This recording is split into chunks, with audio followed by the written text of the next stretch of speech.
But yeah, he was just very strict, and you can tell. Yeah, Uh, I think he took it out more on the starters because he expected more of them, and the reserves or the bench guys. He knew we weren't going to play, so I think he just kind of let us off easy yeah. sometimes. Well, those guys don't. All of them go like, I don't think he liked me, and well, I take some responsibility. That I was a dumb kid, and I probably wasn't likable. I don't blame No, him for all that. that's not true at all. I don't. I mean, I never saw that. I mean, in the year before, 76, that team, there was a lot of people who got yelled at, like Doug Yeah, Gillette and yeah, Wally. They were always strange. So him yelling at players, yeah, I kind of knew what to expect, but you got it easy because Wally and yeah. Doug, some of those guys, he would just ride their ass, and I know. you would chew Well, them out at halftime and say, if you're not doing better, you're sitting next to Tim over there. It's like, oh, gee, thanks. But well, yeah. Well, Wally was a handful. Wally was Wally, just yeah, one of those guys that, I mean, he's gonna. There's nobody who ever coached Wally that thought this is easy. Wally was just one of those guys. It's like, I'm here for me. I'm going to have a good time, and he did. Wally had a good time. and see, that when you were talking about, I kind of compare your game to his. You were both the same Hmm. type of player. You were a little more disciplined, but you guys had the same style. You wanted to drive to the basket, and you Right. could from anywhere. I think Coach Erickson had it easy with our team. Coming back from the year before, I think our season ended very disappointing. And maybe he was trying to make it up to Keith. I don't know, but I never had a problem with Coach. He would always give me a hard time in PE because I had him for PE my senior year. And I told him one time that running those stairs, the bleachers was easy compared to cross country. And he would every time he'd walk up and go, I could send you back out to cross country. You can run a coming skyway if you want. Well, no, this is okay. But he never really gave me a hard time. Yeah. But Yeah. of course, I, he didn't expect much out of me either. So yeah. I, two-way I didn't. street. I don't feel like he gave me a hard time so much as he. And this is not just me. This is what everybody has said. Even George Schandelmeyer, who, I remember those guys used to go to Vera's for drinks after the game. So I asked George, I said, was he social? He's like, no, we went a few times and he goes, we had a couple drinks, but he wasn't much of a talker. And I mean, he was a very sort of introverted guy and he was not a social guy and he was not involved with his players. He just cared about the game. I mean, it was a different time too. I mean, he started college in 64. So, he's in high school in the 50s. That's a very different time that he grew up. Yeah, I saw him socially sometimes too because he would hang out with Maurice McAuliffe, Hmm. and Maurice and my parents were friends, and Coach Harrison would always see my parents, and so I guess for me, yeah, it was a little different. And, I think it does just go back to expectations because he knew that you were a starter, and he just wanted to keep you in line, maybe stay out of the other guy's way. I don't know, but you can't. You got to give your good players a chance every now and then. So Well, whatever he did it right because we won a lot of games. And I'd never been on a team that won like that before, ever. yeah, we So, should have gone undefeated. I think everybody was sick at the Justin game, right? I know I was sick and we lost, but I really that's the only thing is, damn, we could have went undefeated, and that would have been special. and it's funny in the article about that because Mike Schneider's was saying it was his fault because he missed two free throws. Paul D'Amelio said it was his fault because he did something and he was sick. But reading the article in the newspaper about it, even the reporter said we got screwed because we lost by two and they made a basket and then we had the ball and the crowd was so loud the referees didn't hear us calling for timeout and didn't give us a timeout and we ran out of time. Had we had a chance to make one more play, we might have done that.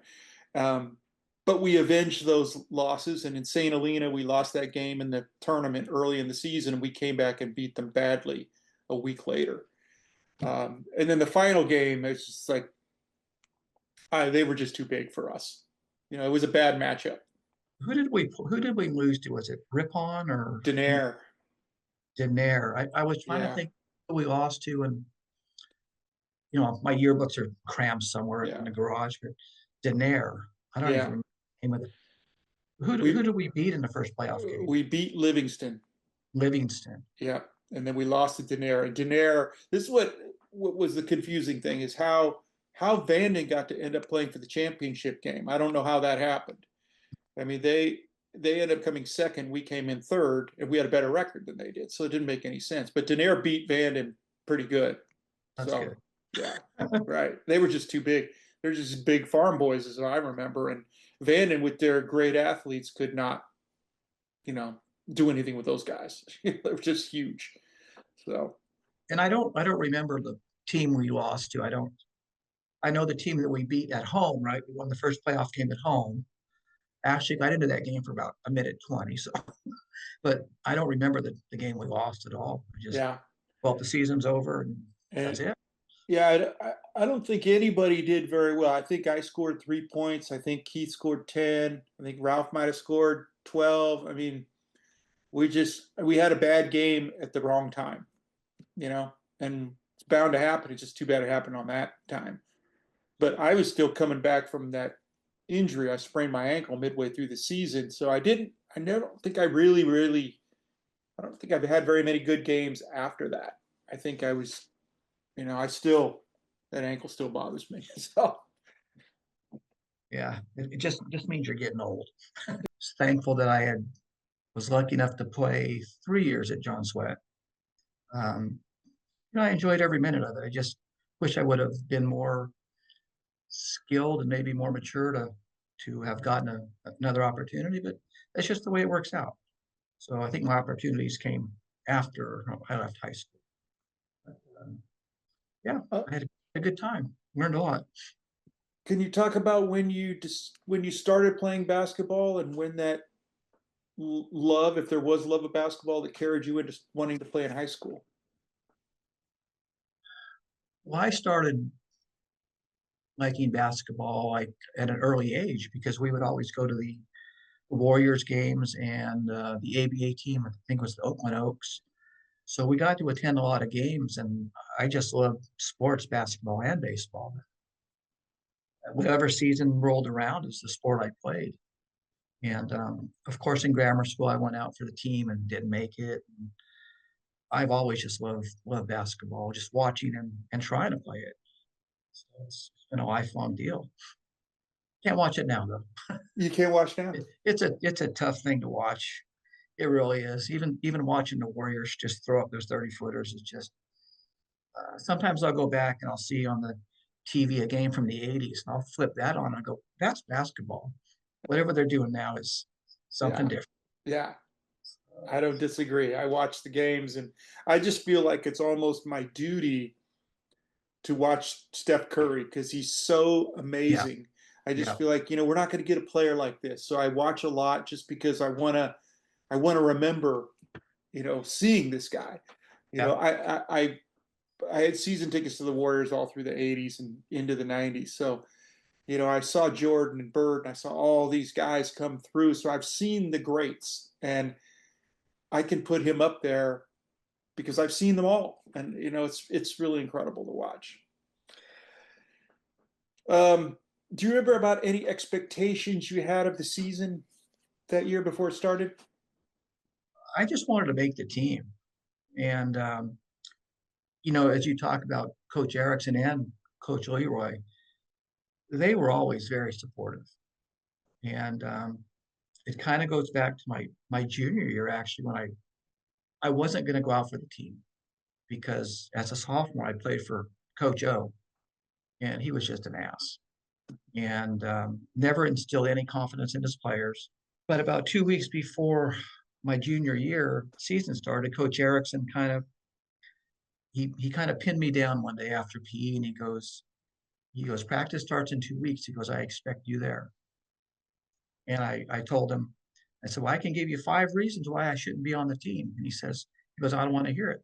He goes, we need 11 players. And he goes, you're going to be out there trying out. So, okay. And so that's the way it was. Guess that's the best way I can answer the question. That must have felt good though to have a coach want you to play for him. Yeah, and I was just very shocked because he substituted in one of our classes one day, and I went up and I introduced myself to him, and he goes, he goes, I know who you are, and that kind of impressed me because I didn't play as a sophomore. I sat on the bench, and he asked me if I'm going to go out for the team, and I said, well, I'm going to think about it. Then, like I say, two or 3 weeks later, he cornered me, and I think Doug Gillette had something to do with that, kind of pushing me to try out. So um, I will thank him for that. So um, even though I didn't play, Yeah, but I mean, it means something when somebody goes out of their way to yeah, you feel wanted. I mean, and you were an important part of the team. We our practices, which we talked about extensively, were hard. They were hard yes, practices, and they were hard because the second team made it hard. You know, if we didn't have a hard practice, those games were going to be even harder than they were. and that's one thing that Coach Erickson always told me is he would never like tell me in front of the team or at practice.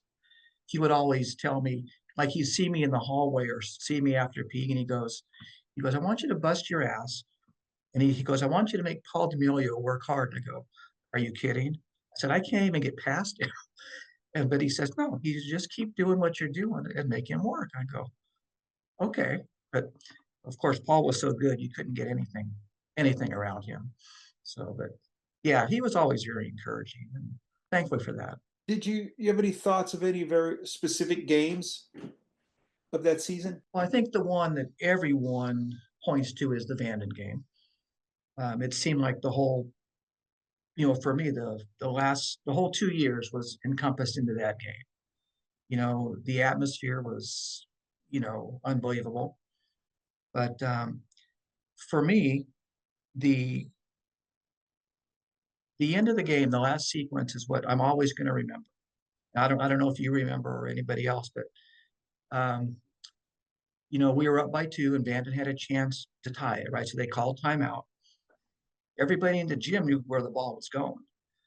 And in the huddle, Paul D'Amelio says, he goes, Bass is going to take the shot. He's going to go to his left to take it. So sure enough, as the whole thing played out, that's what he did. And he missed the shot. And I think Mark got the rebound and you came down and made the layup and game over. So that's what I remember most. Just that one sequence. It was just like the whole season came down to that. And it was nice. Well, I think the one that everyone points to is the Vanden game. It seemed like for me, the whole 2 years was encompassed into that game. But for me, the the end of the game, the last sequence is what I'm always going to remember. I don't know if you remember or anybody else, but um, we were up by 2 and Vanden had a chance to tie it, right? So they called timeout. Everybody in the gym knew where the ball was going. And in the huddle, Paul D'Amelio says, he goes, Bass is going to take the shot. He's going to go to his left to take it. So sure enough, as the whole thing played out, that's what he did. And he missed the shot. And I think Mark got the rebound and you came down and made the layup and game over. So that's what I remember most. Just that one sequence. It was just like the whole season came down to that. And it was nice. It was No, nice to see it. that's incredible. I have no recollection of any of that. I mean, Yeah. Yeah. no idea. So it's fun to hear everybody has these little things. I remember the Benicia game that we came back from a huge deficit. Yeah. Yeah. I And think I only Ralph hit remember that. Yeah, I only remember that because my college baseball coach was their coach. shouldn't be on the team. And he goes, I don't want to hear it. He goes, we need 11 players. And he goes, you're going to be out there trying out. So, okay. And so that's the way it was. Guess that's the best way I can answer the question. That must have felt good though, to have a coach want you to play for him.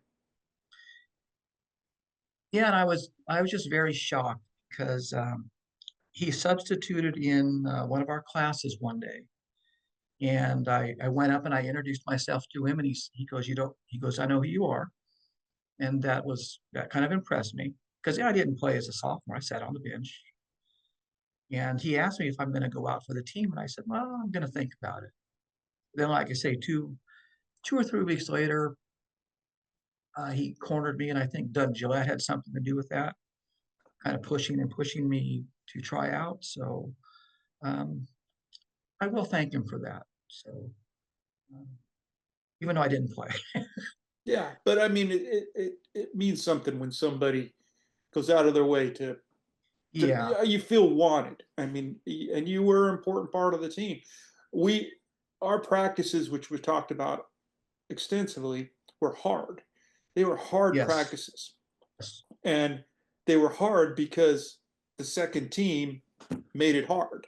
If we didn't have a hard practice, those games were going to be even harder than they were. And that's one thing that Coach Erickson always told me is he would never like tell me in front of the team or at practice. He would always tell me, like he'd see me in the hallway or see me after PE, and he goes, I want you to bust your ass. And he goes, I want you to make Paul D'Amelio work hard. And I go, are you kidding? I said, I can't even get past him. And but he says, no, you just keep doing what you're doing and make him work. I go, okay. But of course, Paul was so good you couldn't get anything around him. So, but yeah, he was always very encouraging and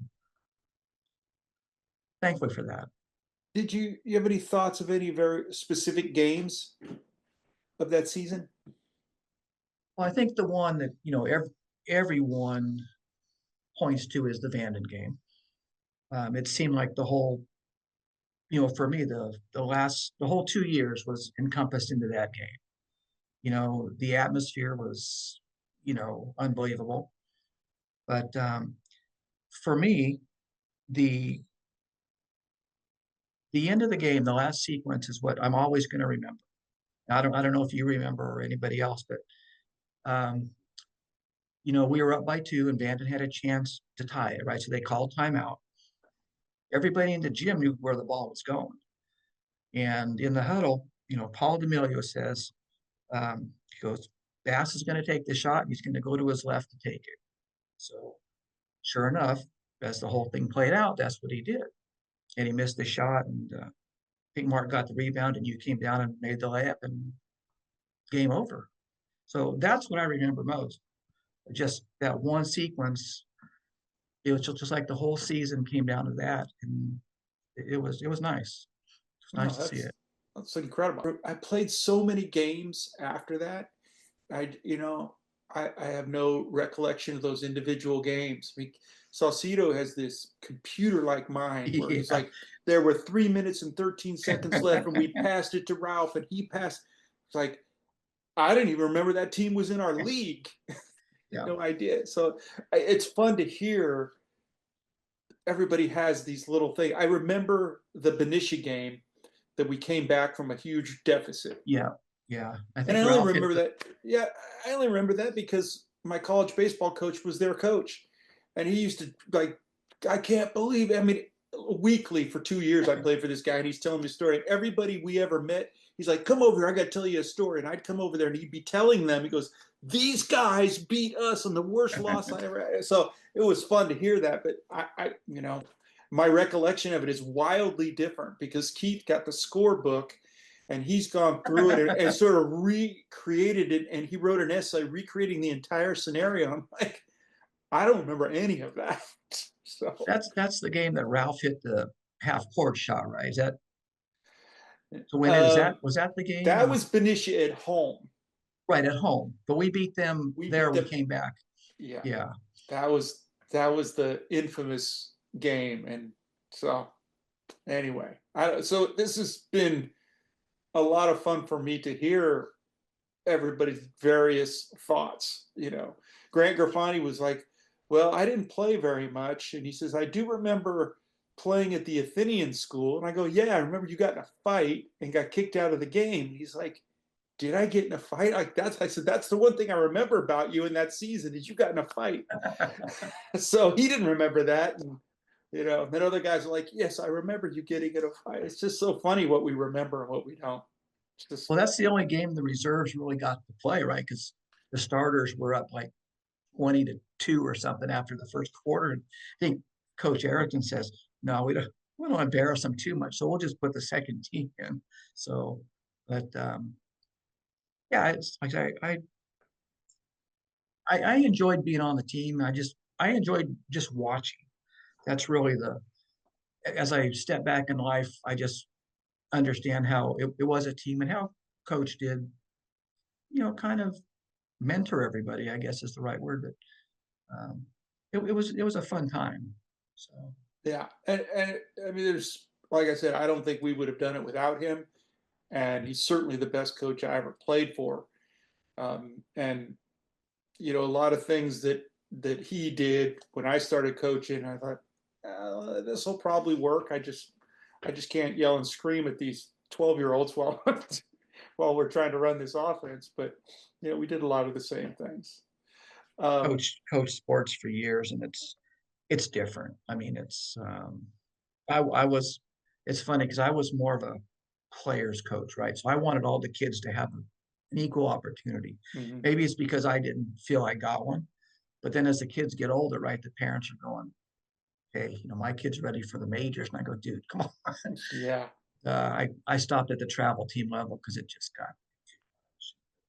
it takes all the fun out of it. it does. It It does. does. I had the first year I coached, I think they were 8-year-olds, and I had parents telling me where to put kids, where to bat them because my kid's going to Yeah, get a college scholarship, and I'm like, you know what? He's not. He's not. I can tell you right now, that kid, your kid, I'm looking at your wife and I'm looking at you. He's got those two sets of genes. He ain't going anywhere. I mean, he can just enjoy youth baseball. Just enjoy it. it should So, be fun. I mean, yeah. and where the bad things where we lived when we moved down here was a little suburb called Awatuki, and there was a lot of money from California. And we had a former Angels pitcher kid was on our team, and then we had kids taking private lessons, pitching lessons. And it's like, come on, these kids are 10, 11 years old. They're Mhm. they're not going anywhere. No, So no. it's yeah, It, it was fun. I enjoyed coaching. I never tried basketball, just baseball and football. yeah. Basketball, I think when I would have pulled my hair out. I coached all the way up until when Kyle went into before high school, so whatever that is, eighth grade, and he was on. We had a travel team, and then he played a couple games with actually a guy who's in the pros right now, Cole Tucker. Mm, His dad coached. He's kind of floundered. He played for the Pirates a little bit, but yeah, he got burned out. And as you get older, those kids are so good. They're yeah. throwing five at Right. you, so it's yeah, Yeah. but where we live, there was 4 or 5 kids that actually went to the pros. So I don't know how they're doing now because I've kind of lost track. Yeah. Uh, yeah, it just wasn't for him. Wasn't for mom and dad either. No. No. Yeah, if they're not going to the pros, then it is just like you're just dragging the family around and it's expensive and it's just a endless, you know. And travel teams, we we had 2 travel teams, and it's hard to get funding, Mhm. right? So you're getting funding for uniforms. You got to pay to rent the fields, travel. It's you as a person, you lose a lot of money. Yeah. So Right. some of these parents who think their kids are ready for pros, they never want to step up. They just want you to do all the work. I just thought we lost the last game. The season was over. Nobody's ever going to bring it up again. But then 10, 15 years later, when you look at your yearbooks, you say, I think we did pretty good. And then now that you did this thing, you can take a step back and say to yourself, yeah, you were part of that. So very proud to be, on the team. So yeah. And I think what you're doing is wonderful. So brings I back all these. I don't take a lot of credit for it. It wasn't. I mean, this thing has morphed into this, but it's become this, and I was a little reluctant at first because I'm like, yeah, it's a lot of work, but now I'm actually enjoying it. Any regrets around high school sports? Any sport you wish you would have played that you didn't? Yeah, baseball to this day. I was so stubborn. I was, going back to me, I played on like travel teams after eighth grade before there were travel teams. And for some reason, I didn't like the coach. I don't know if the coach was Decker or someone, but he was from Rodeo. And I just knew that playing against them that I didn't like him. So I never went out. But I just remember Mark Cox would always ask me, how come you're not going out for the team? I was like, well, I don't like the coach.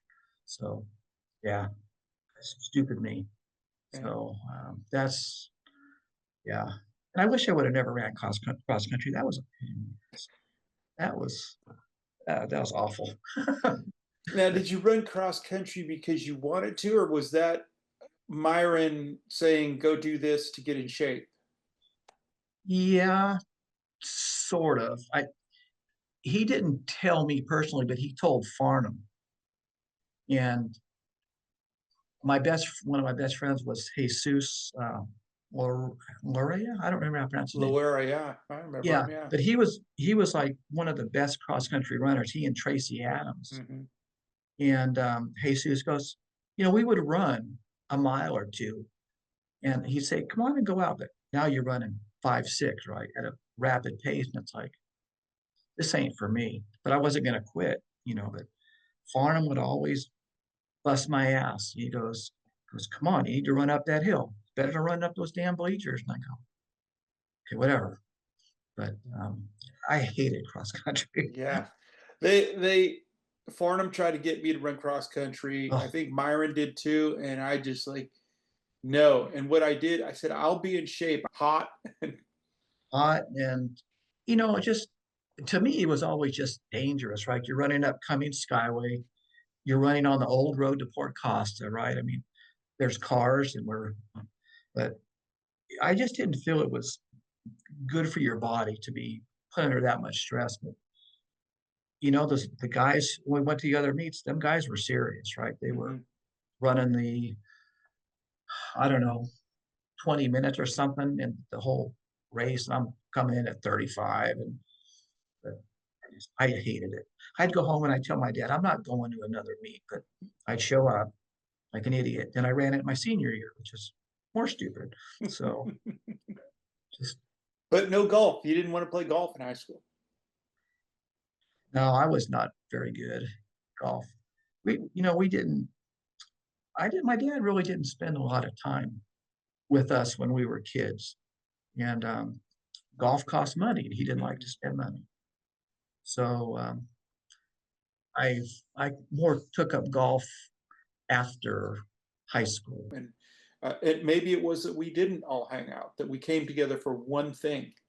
So that I think that's been really interesting. That everybody is really, where is this guy? Where is that guy? I want to know what he's doing. I want to know what he's doing. So, And um, one thing when I was reading through the questions, I lost my train of thought. This would get old.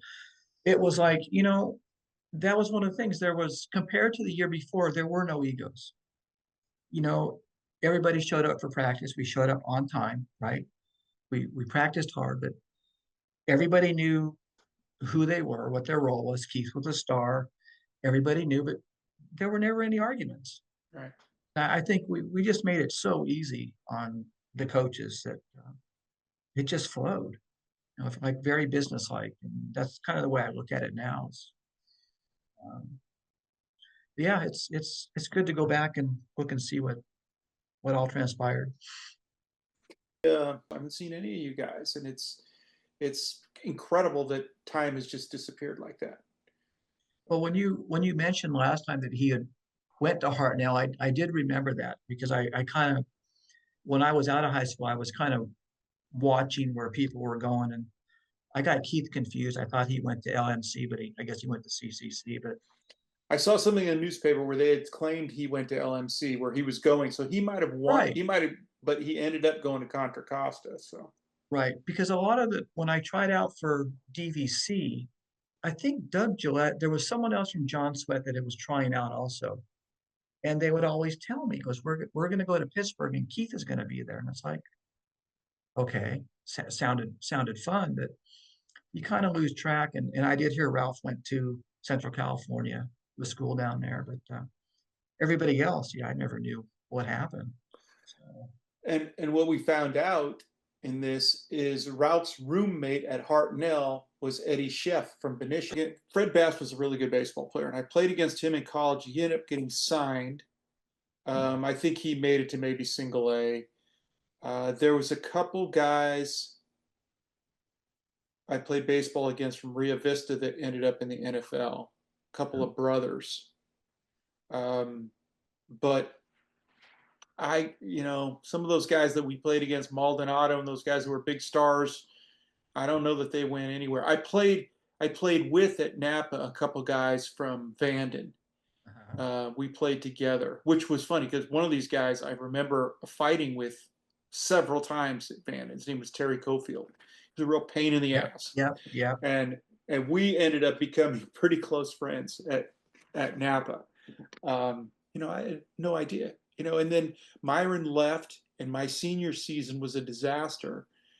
Some kid ended up shooting at the bus with a pellet gun, and after we got rocked at some other place, so they shot the bus with a pellet gun, and it broke the window, and some kid got hit with glass, and the league shut us down. So we only played 5 home games that entire season, and Myron had left, and we had a different coach who was not a lot better than Oschlager, and so I think we ended up 10-12. So we weren't terrible, but we weren't. I mean, I really think we probably could have won the championship again, because Vanden had lost most of their good guys. Bass was gone, Cofield was gone. They still had Jimmy Stewart, but I think we could have held our own in that league. But we just hadn't been coaching. It was a They free had for all. another guy too, right? They had was it Treadwell or Treadwell graduated, so you would have played against him in 76, 77. okay, okay, So he graduated that year, and then they had Jimmy Stewart. Now he went on to play. He got a scholarship to play wide receiver at Cal, so he played football at Cal. nice. And I don't know if he went on to the pros or not. It's possible. So a couple of those guys. It was so hard to keep track of, but like for me, I was into the sports, like to read the sports page every day, back and forth, and I always go to the store and get the books on who's on the roster. So I was that was my hobby, but Mm-hmm. I never did see anybody from like our team anywhere, Yeah. which was sad because I thought we had some good players. And But what I learned later is the reason, and well, Ralph benefited, but the way guys got from high school to the next level was from the coach. The coach had to make these calls. The coach had to say, "Hey, I got a guy you should come look at. I got this, I got that, I got that." And Myron just wasn't that guy. He wasn't going to do that. I mean, even for Keith, he didn't do that. so I want to tell you something too that you probably don't know is at the Vanden game when we were sitting in the stands for the JV game. Up to our right, there were 2 guys from is it uh, Nevada, not UNLV, but what's the other school? Nevada Reno, the Yeah. basketball. Mm-hmm. And when we were walking down to the locker room, they were looking at their score sheets and they were going, "Well, we want to look at this Bass guy. We want to look at so and so." And I walked over to the guy. I go, "You need to be looking at the home team because we're going to win." Mm-hmm. And the guy just looked at me. He goes, "Well, who the hell are you?" And I said, "Well," I said, I see your fancy little shirt on." I said, "I'm just going to tell you, look at the home team. Right. So you traveled all this way. Look at the best players." And I was like, the first time in my life I ever said something, I felt like I could put my foot in my mouth. Yeah, with those guys Right. come with an agenda. When I was They in do. junior college, I would on days I wasn't pitching, I sometimes would have to go to scout another team. Mhm. So I would sit there with all the baseball scouts and I'd get the rosters from them and I just listened to them talk. So they were there for like three guys on the field. And then anyone else who I was like, I'm thinking you guys ought to be looking at this guy over here. This guy can really play. And when I'm pitching, I'm worried about this guy. They would not even look at anybody else. When their guys got up, they had their stopwatches out, they watched him at bat, and Mhm. then it was over, they just chit chat with each other. They were there for a specific reason. And I don't think scouts go to games looking to discover talent. They're going with somebody in mind and see if I mean it's their game to lose. Like this guy's on our team. If he plays badly, we'll kick him aside, but we're there to watch him. And that happens because some coach calls and says, I got a guy. And John Swett was not ever really the most supportive athletically of any of the sports. There was some good athletes that came out of there, but they never got a chance because nobody was ever in their corner, you know. And I think is I to this day I want to say it's Nevada Reno, but it just amazed me. Like you have we had really four guys that really could have went to college, right? Out of that starting five, except for Mark. But why aren't you looking at the best player instead of just focusing in on Mm-hmm. one target? So it Mm-hmm. just shocked me to see that. Even when you're 17, 18 years old, you're like, what's wrong with these guys? They're not really Right. here to see who's the best. Right. Yeah. But I guess playing against you guys and watching you every day, you have a different perspective Mm-hmm. because we knew how good the starters were. Yeah. And who knows? They might see something because I didn't find high school basketball to be all that difficult. And I Hmm. think a lot of it is because we were playing in gyms against George Chandelmeyer and his brother Newell and these guys, and I would go. Leroy became my brother-in-law, and Leroy and I used to drive around to gyms. Just we'd go out to DVC, and I'm 16. And when I went to the tryouts, there were guys, everybody was dunking, everybody. And then Coach Jones, he says, "Why don't you go guard him?" And I'm going, "Sure." So it wasn't like high school. It was just unbelievable how Mm-hmm. talented guys were, Mm-hmm. and most of them didn't make the team. Mm-hmm. So you just have to wonder. I never did go to a DVC game because I just couldn't go to watch, but so good. Yeah. Yeah. Better than Keith. Better, there was Yeah. guys, better than you and Larry, and it's like, man, these guys are Yeah. Yeah. They had crazy. they had everything we had, plus they could jump out of the gym. I just remember when they did the tryouts at DVC, they put the guards they separated them by position, and I was one of the smallest guys, and the other guy who was my partner, my pair, they paired you up, and he was barely taller than me, and he was doing like 360 dunks, and I go, why am I here? But and he made the team. He was like the point guard, the shooting guard, white Mm-hmm. guy. Mm-hmm. All the rest of them were black. Mm-hmm. Shoot, he's 25, 30 feet. He'd knock him down. It's just amazing how Yeah. different level. Right. Right. Yeah. And I always wanted to tell Paul D'Amelio that's the way I felt in practice because I say, Coach always said, well, go through him or go past him. And I said, Coach, I said, I can't even get past him because he knew exactly which way everybody was going to go. Mm-hmm. And I go, he was so much better than me. It's like, okay, I deserve to be on the bench. Yeah. But Yeah. He was very he was, underrated, I felt like. yeah, yeah, he just knew. He just Mm-hmm. had something about him that he was in a good position to because he Mm-hmm. could just stop the game and control it and do Right. whatever. And wildly unselfish. He Yeah. could have scored 20 points a night easily if he wanted to, but he chose not to, literally. I mean, he chose the ball to give the ball to me and Ralph, and he was a tremendous shooter. And that was one of the other things when you talk about looking at the team. The way I looked at it, I think we talked about it. We had three shooters, you, Ralph, and Keith. You could put you guys anywhere on the court. You could score. You had Paul, who was of course the point guard, and then Mark. He wasn't backing down from anybody. No. didn't matter how big the person was, he wasn't going to give an inch. So, Yeah. I really feel like for Nick and for Mark, Myron was the best coach. He taught those guys a couple of moves and they perfected those moves and they could score on anybody, no matter what their size was. And we had well, a fun. he kind of reined Larry in because if you remember everything Larry wanted to do, he always wanted to try and dunk. Yeah, And I think coach told him, no, you don't have to try and do that all the time. Shoot the little 5-footer or whatever. But he was always going for the basket he was. Yeah. And every then time in practice.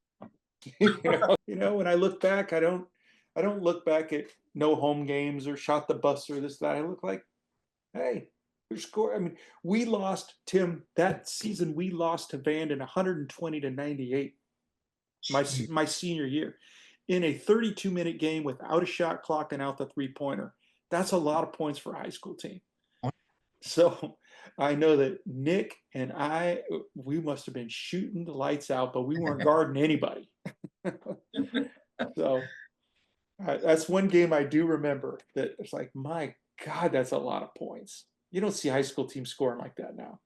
Never even saw the hundreds, right? I mean, we never No, hit a in the no.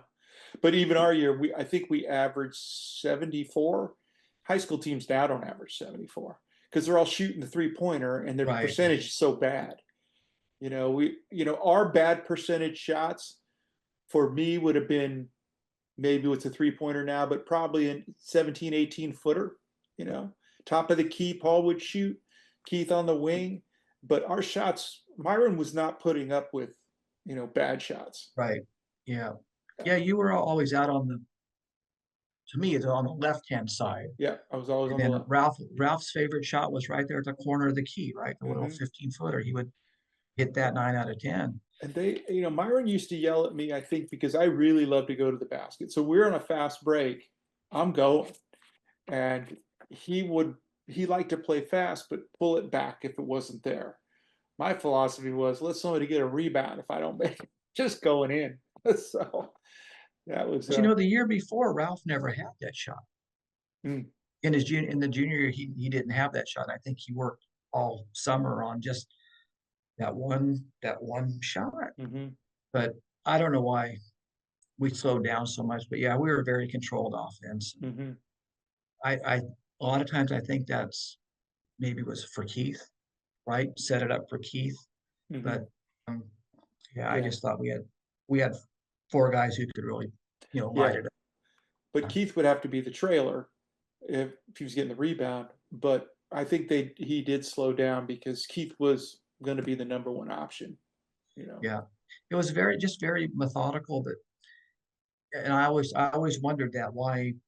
I mean, I understood he designed the offense, and our offense ran smooth, right? Whether the other team was playing zone or man, everybody on the starting five, they knew what to do and they could score against either defense. But Mm-hmm. um, I just think a little more fast pace would have been fun for you Right. guys. But Yeah. that's not what he wanted. That's not how Cal played either. No. So No. No. And none of us were ever gonna tell him anything. yeah, I mean, I think I played mostly in fear of Myron most of the time. I just really wanted to impress him and never quite could, but I would never say anything to him because I respected what he was doing. And how are you going to argue? We're winning every game. What am I supposed to do? Complain about that? No, I'm getting my shots and we're winning. So yeah, nothing to complain about.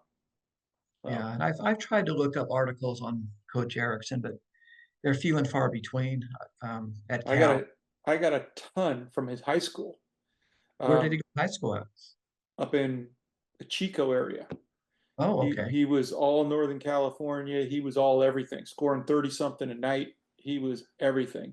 In Cal, I don't have as many. I to do research for this and some genealogy stuff I'm doing. I subscribe to newspapers.com, and you can get anything you want from there. It's incredible, incredible. Like I said, I found articles in there with my name and things that I did that I don't remember I did, but somehow the newspaper said I did it. But so Well, it's good to look back and to give yourself a pat on the back every now and then yeah, because you did achieve something that most people don't. yeah. So Yeah, I sent them to my kids. Because Yeah, I that's never really talked to my kids about anything I did athletically. It was just like, didn't, it was just high school, whatever.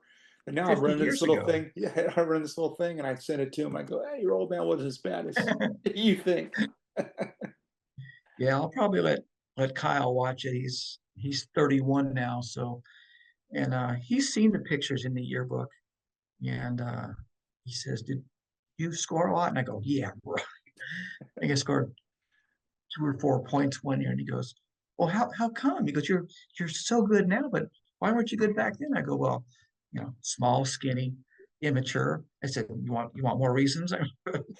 Yeah. I could go on, but Grant had a good line, which I'm sure it's in because I just thought it was so good. He said, I didn't play very much because I was really short, but I made up for it by being slow and not able to jump. So, but the one nice thing too is, the starters, they never on my junior team, it's like the starters look down upon the reserves, right? But on this team, that was never that way. And I think it made everybody comfortable, because Gary and I, and of course Grant, and to an extent Mike, we knew we weren't going to play much. But you guys, you never said a word. You never made fun of us. You never did anything. And I think that's one of the reasons why it worked so well. right. Everybody All, respected each other. and the other thing is, we all knew each other since we're 5 years old, Yeah. so whatever. We all had our strengths and weaknesses and we knew them all about each other. So it's like, I'm not going to say anything to Tim Marion because he knows where my weak spot is too, you I know just, where he lives. I know where he lives, right? Yeah, yeah. Yeah. For me, it was always, you know what? He's a Rodale boy. I'm not talking to him. So, but I did look up my uncle, Charlie. I think he was early 60s, by the way. Okay. So I looked up his records at USF. So I just trying to get a gauge on when he played there. But Mm-hmm. it Yeah. was pretty good, I Right. guess. Because so he would have came right on the heels of Bill Russell. All Take right, care, take buddy. care. See ya. Thanks for your time. Yeah. Thank you. Uh,